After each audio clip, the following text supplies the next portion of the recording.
Welcome to Hug Nation. It is an unusual idea to schedule a time in the day to get present. Schedule a time in the day to let go of the story of the day. But we try to do that every week for Hug Nation. And if you're watching live, then welcome to this break in the hubble, bubble, slubble, glubble, and to the now. So just for a moment before we get started, before we get too deep, let's really try to let go of the story, let go of the hustle, which is kind of like the hubble hubble with different consonants, and the hustle bustle. And sink into the now. Letting go of definitions and labels and stories. Simply being aware of the sensations, of the vibrations, of what is real in the now. Becoming aware of what is different about something that is a thought that's brought into the now versus an experience that is happening in the now. Sometimes a thought that you bring to the now can give you an experience in the now, but that distinction is very important. If I have a thought about the Hug Nation warriors that are listening to this broadcast, that are amplifying this vibration, that thought gives me a feeling of comfort, gives me a feeling of connection, gives me an experience of joy. But that experience is brought on, is facilitated by the thought.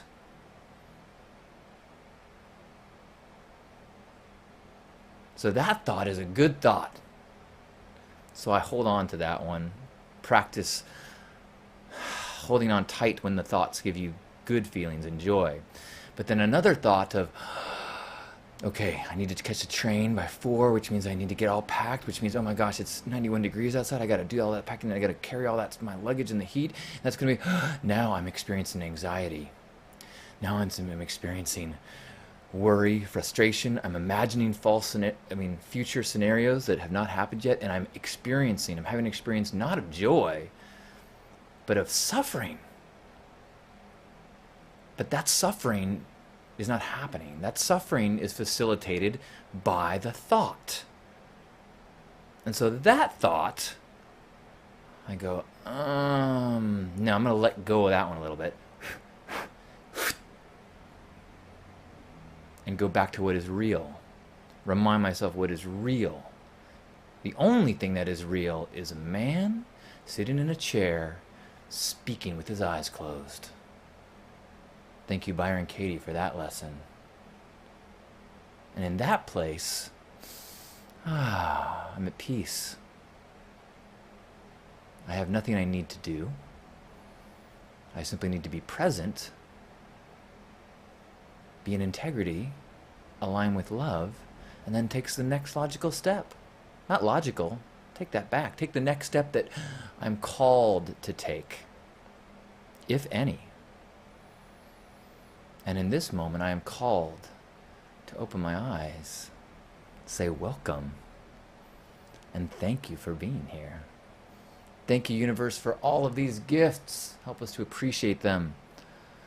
Fill us with love and joy so we may spread love and joy in the world. Amen.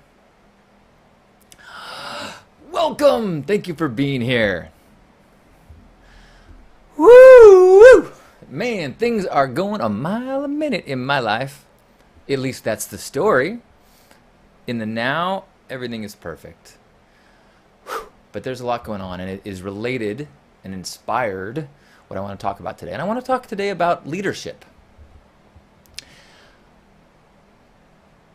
Every so often, I'll be talking with someone, and they will make a comment or an assumption or draw some conclusion, which is that I am a leader. And it's an obvious thing that the guy with the pink hair who does Hug Nation and for Saturdays is a leader. And that has not always been the way that I identified myself. In fact, for the bulk of my young life, until I was late 20s, I would consider myself to be exceptionally shy and in the please don't hit the ball to me category. My experiences growing up in sports of any sort was not, man, let me dazzle the people, let me shine, let me have a chance at bat. My thought was usually, please don't hit the ball to me, please don't hit the ball to me, please don't hit the ball to me, please don't hit the ball to me. And it has only been over time that, not that I felt as a leader, but I felt in touch with certain passions so strongly that I've been driven to pursue those creative pursuits. And in the service of those pursuits, I've fallen into or found myself in leadership roles. And so I'm learning how to be a better leader as I grow. It's one of the things that in the last 3, 4, 5 years, I really feel like I'm just beginning to learn the skills and the patterns that are a part of leadership. And one of the things that made it, that shifted everything for me, was an understanding the idea of leading from a place of service. The first year that we did Pink Heart, just like 4 years ago, I think. So the Burning Man camp, we had like 100 people. We had, people contributed money. A lot of people contributed tons of time. I mean, they worked so hard helping to create this vision. And for a moment, I slipped up and I thought, because I had received the vision and I could picture it and I was communicating it to the team, I was falsely believing that I had to convince them to execute my dream, my vision. And that was incredibly challenging for me. And I felt really guilty about asking people to give of themselves to help me. But that's not what's happening. What has happened was my talent in that scenario, my skills, my passion got me in alignment with some vision, with some ideal, with some grand, beautiful, creative expression that when I communicated it to people, they went, I would love to help make that happen. I can't see it, but you can. So tell me what I can do to make it happen. And I had this experience on the playa where a gentleman who I was struggling with, how am I going to ever repay this guy for how much he's worked, how many hours, how much labor and money and his, I mean, he gave so much to make this, to bring Pink Heart to life. And he pulled me aside one day on the playa, and I was almost avoiding him because I just felt so guilty for, like, oh man, thank you so much. Like, how can I say thank you? And he pulled me aside and he was like, I just want to just thank you for the opportunity to be a part of this. And I was like, and I got it. I was like, oh, right. This isn't my thing. It's our thing. And if you don't have a thing, being welcomed and invited and allowed to use your talents and passions in service to a thing that you resonate with is so awesome. And so in that moment, I was like, right, I'm not the asshole boss telling you what to do. I'm playing my part of the whole puzzle, which is trying to decipher, to make clear, to make concrete what this thing looks like and how we can possibly get there, or ask you, empower others, this is where we need to get to. Can you get us there? I trust you. And being that bridge of vision to talents is not a task of manipulation, or not a task of it's like a matchmaker, matching passion to vision, matching desire to be a part of something to that something. And I've been very lucky in my life in that been driven and not driven in the success sense, but I've connected with creative projects many times. Every time it happens, I feel like it's one of the greatest gifts ever happened. Like, when I first got into making a zine, I got so into it that like I wouldn't sleep and I would just cut and paste and write, and it was like that feeling of like being pulled and driven to create something is so sweet. But not everybody ever has that, or they rarely get it, or it's not that strong. And so a leader, I think, is someone who finds those veins of maybe divine creative expression and leads the team to that, or translates it so that everybody can get a piece of the gold and everybody can shower themselves in this experience. And that, because it's what do we want? I kept in my old pattern, I was like, man, I can't pay anybody anything. I'm like, people don't want money. Yes, we need money, but people want to be a part of something that is important and that makes them feel good and makes them feel like their energy has been put towards something that gives a little bit of meaning. And so to facilitate that is how I try to view leadership. So that totally changed my, like before that campmate said that, I thought that I was a poor leader, and then it helped me to change my head and go, oh, actually, no, I'm just not a driven, capitalist, but I can be a good leader in that way. And so then I've tried to let go of the definitions of what I thought leadership was, and then learn how to be better at it from that place of service. And it always comes back. Whenever I get tangled up in leading, it's because I've lost track of that idea of service. And I was reminded of that in the professional world last week. When my CEO, who is an incredible leader, and I learn a lot from watching the way that he leads. And what he does is he is dedicated to deciphering the vision, to clarifying the vision, and then doling out pieces of the responsibilities to get there to people that he trusts. And so it becomes this dual thing of you earn each other's trust. I heard Brandon from Incubus talking about his relationship to his manager, and he said that in some ways it was like you get this relationship where you want to please one another. It's like the dad giving you the keys and saying, look, I'm trusting you with this. Bring it back in good shape. Don't drink and drive. Drive at the speed limit. And because you're trusted with it, you're like, I'm going to do awesome.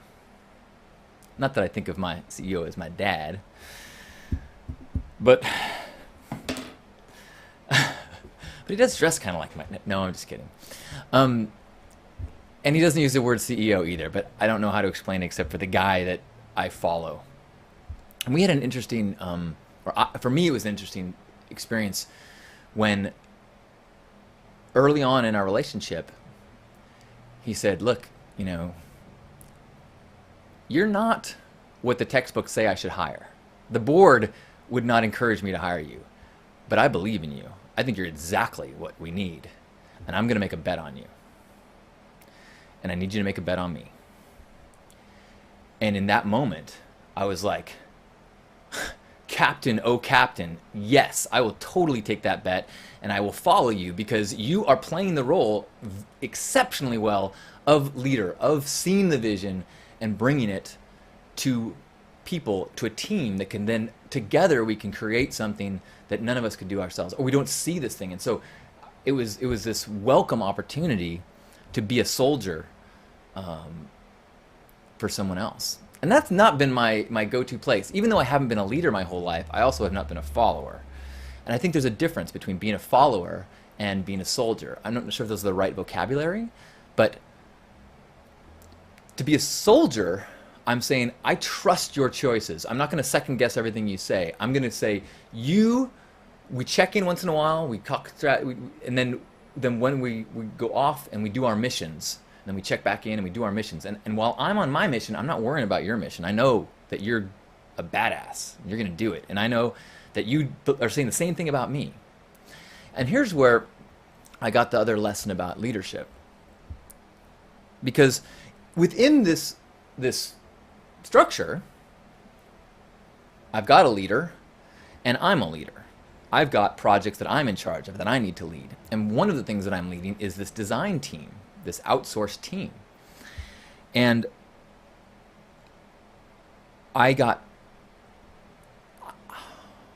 it's very hard for me when somebody says, what do you think of this? For me to say anything but, good job, you're good. Good job putting your energy into this. Yay for expressing yourself. And that is how I feel about the day-to-day life. Anytime you're expressing from the heart, and I don't care if it's a good painting, it's a good job. I don't care if I like it, good job. If you're singing a song, good job. And even within Pink Heart and the Burning Man camp, if once I trust somebody with doing a job, I may say, ooh, I was thinking about it, it'd be a little bit differently. But if you are expressing and you're feeling it in a direction, for the most part, with certain minor differences, maybe a campmate would say differently, but I'm like, okay, that's cool, good job. But in this corporate setting, where the vision is more structured, where the plan is more specific,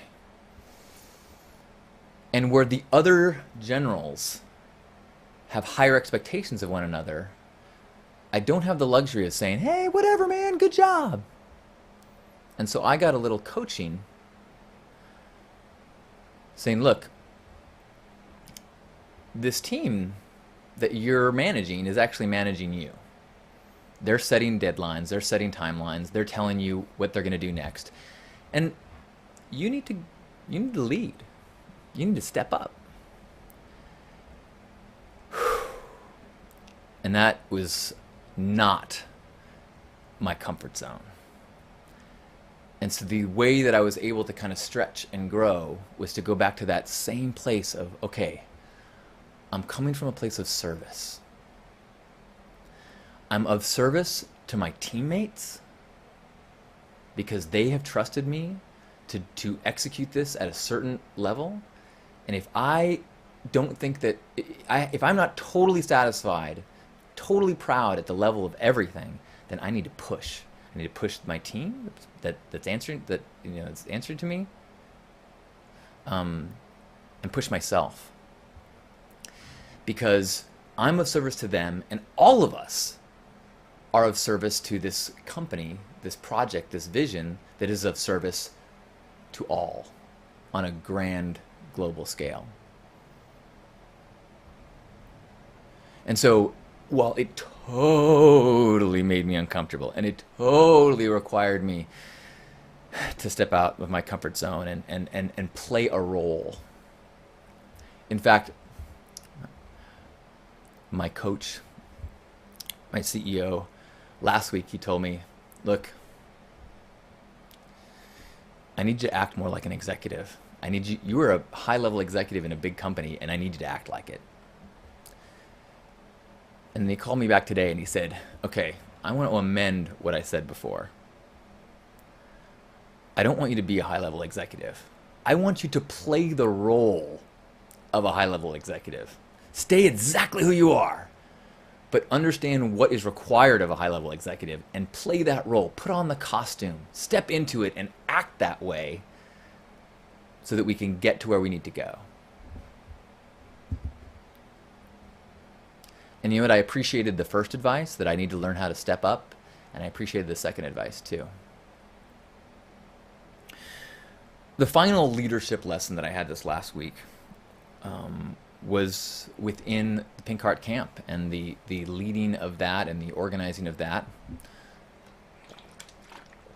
There's one of the hard things about leading the camp is that or the way that I like to lead a camp is that it is not we don't have an open camp. Everybody can't just join who wants to. We've had challenges in the past with people that have joined and upset the vibe or upset the dynamic. And so there's been times way in advance when I've told people, I'm sorry, you're not a good match. There's been times when I've said, you know what, I have some concerns. Can we talk this through? And sometimes after we've talked it through, I said, okay, you know what my concern is. If you can assure me that that's not going to be a problem, then you're welcome. And there have been times I said, I'm sorry, there's too much at stake here. This sacred week with family and intimacy, and it's this sacred place where people are so vulnerable that if you are going to place anybody in a state of discomfort, then it's just not the right place for you. I'm not saying you shouldn't go to Burning Man. I'm not saying you shouldn't hang out in our camp all the time. I'm saying that you're probably not a good family member fit for camping inside the camp. And that's a hard thing to step up and do. And again, I have to go back to a place of service. Like I'm acting on this way on behalf of the group. I want everyone to like me. I don't want someone to go, "Look, who do you think you are?" And so what happened recently was we had, I've been busy. I haven't been communicating everything as clearly and as quickly. And so we had a couple that wanted to bring their child to camp with Pink Heart. And that's a significant thing. Many people in our camp are parents, and they don't bring their kids. And in fact, there's one of the co-founders of the camp is bringing his child this year for the first time and has decided to camp elsewhere. And so I felt like, and so people in the camp contacted me and said, "Look, I'm a little uncomfortable with this idea of a child being a part of our camp. It hasn't been that way in the past, and it's going to change things, and I'm not comfortable with it." And I'd actually been in that situation before. About 10 years ago, I was in a camp where a couple said, "Hey, we're going to bring our kid," and I was like, "Whoa!" Not okay with me. And I had a sit down with the parents. And they said something that kind of settled me. And they said, "Look, we don't think anything wrong happens at Burning Man. We parent our child. We explain things that they see. We protect them from things. We do that in the real world, where we think there's many more things that they need protection from than on the playa. So if they see sex, if they see drugs, if they see crazy art or weird people acting insane, that's okay. We actually are not trying to protect our child from those things. We will parent them and explain things, but that's not something that we're protecting them from." And the way that they expressed it, it wasn't my first choice, but I was able to get to a place where I'm like, okay, I'm not going to feel inhibited on the playa, because at the time I was in the middle of trying to orchestrate this kind of a live sexual performance that was going to be in front of a spotlight and a sheet, so it'd be the shadows of sexuality, and I was like, I don't think that would work if there was a little toddler running through it.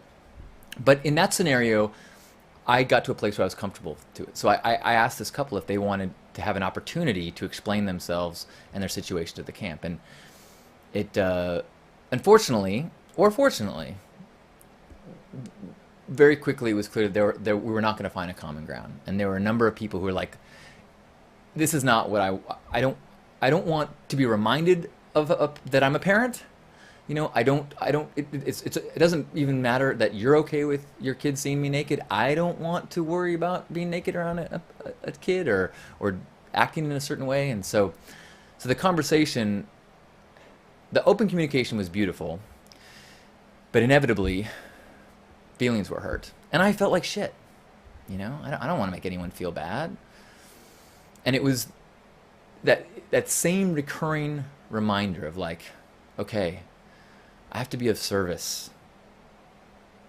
And if being of service means that there are people that don't like me or get angry at me because I made a decision from a place of service, in this case of service to this group, this sacred container, then I have to take the brunt of that feeling, and that's what being a leader is. And so in the professional world, when I had to then, after this coaching, when I had to tell the design team, like, look, I hear what you're saying, but no, we're going to do it this way. That actually, during that conference call, my CEO was in the room and he's like, and in this situation of the camp, I had to be like, I'm sorry, this is the way it's going to be. Now, I share this as a person who is on the path, who is someone who sees himself as someone who's a better leader than they once were, but has so far to go. And also as someone sharing this in case you are someone who does not see yourself as a leader. Because there's going to be scenarios. There are going to be times when you feel inspired, when you have a vision, when you have a grand idea that you would like help with. And when that time comes, you're going to have to lead people. And they will be grateful if you do it from a place of service. If you play the role of allowing people to put their energy towards something that they can feel connected to and attached to and passionate about, then you, whether you think you're shy or whether you think you're introverted, it doesn't matter, because you have to play the role. You have to pretend, if you have to, until you realize this place of leadership, even if I'm standing on top of on a stage, it is a humble place of playing the role that is required of you of service to everybody involved and everybody that project touches. I know, makes my heart race. So, if you are listening to this and you think of me as a leader, I am honored and I am of service, and I hope that I am facilitating a connection to your highest self. And I hope that it leads you to be a place of leadership. And I hope that someday I can be a soldier for you. Because when we're in alignment, when we are present, when we are aligned with love, it's not about what we want to make happen. It's about facilitating this massive shift, this momentum, this flow. And the more we can help each other do that, the more the world heals, the better it gets for everyone, the more love we are. Thank you for being that. Whatever degree you are now, thank you for who you are now and who you're becoming. It's a gift to us all.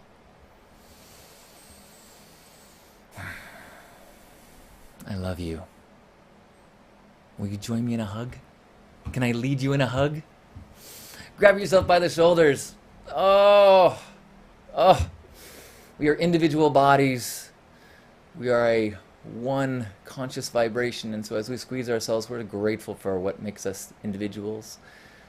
This body, these sensations, even our identities and our labels, and all the roles we play. But we know that that is just the game. Beneath that is the divine self, the vibrant, loving light. That when we are clear, when we are leading from service, that light is just shining through us.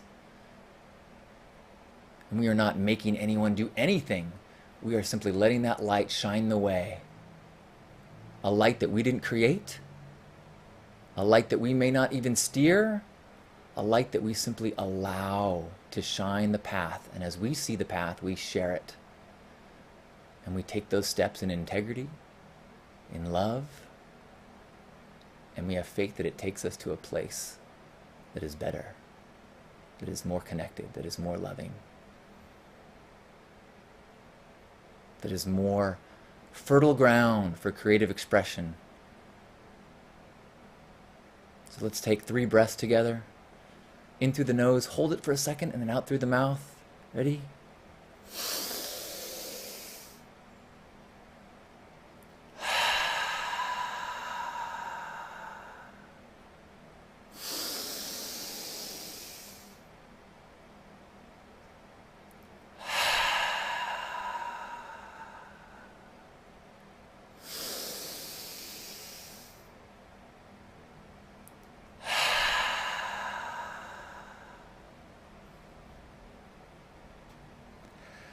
On behalf of Grandpa Caleb and all the Love Warriors, happy Hug Nation. Thank you. I love you. Namaste.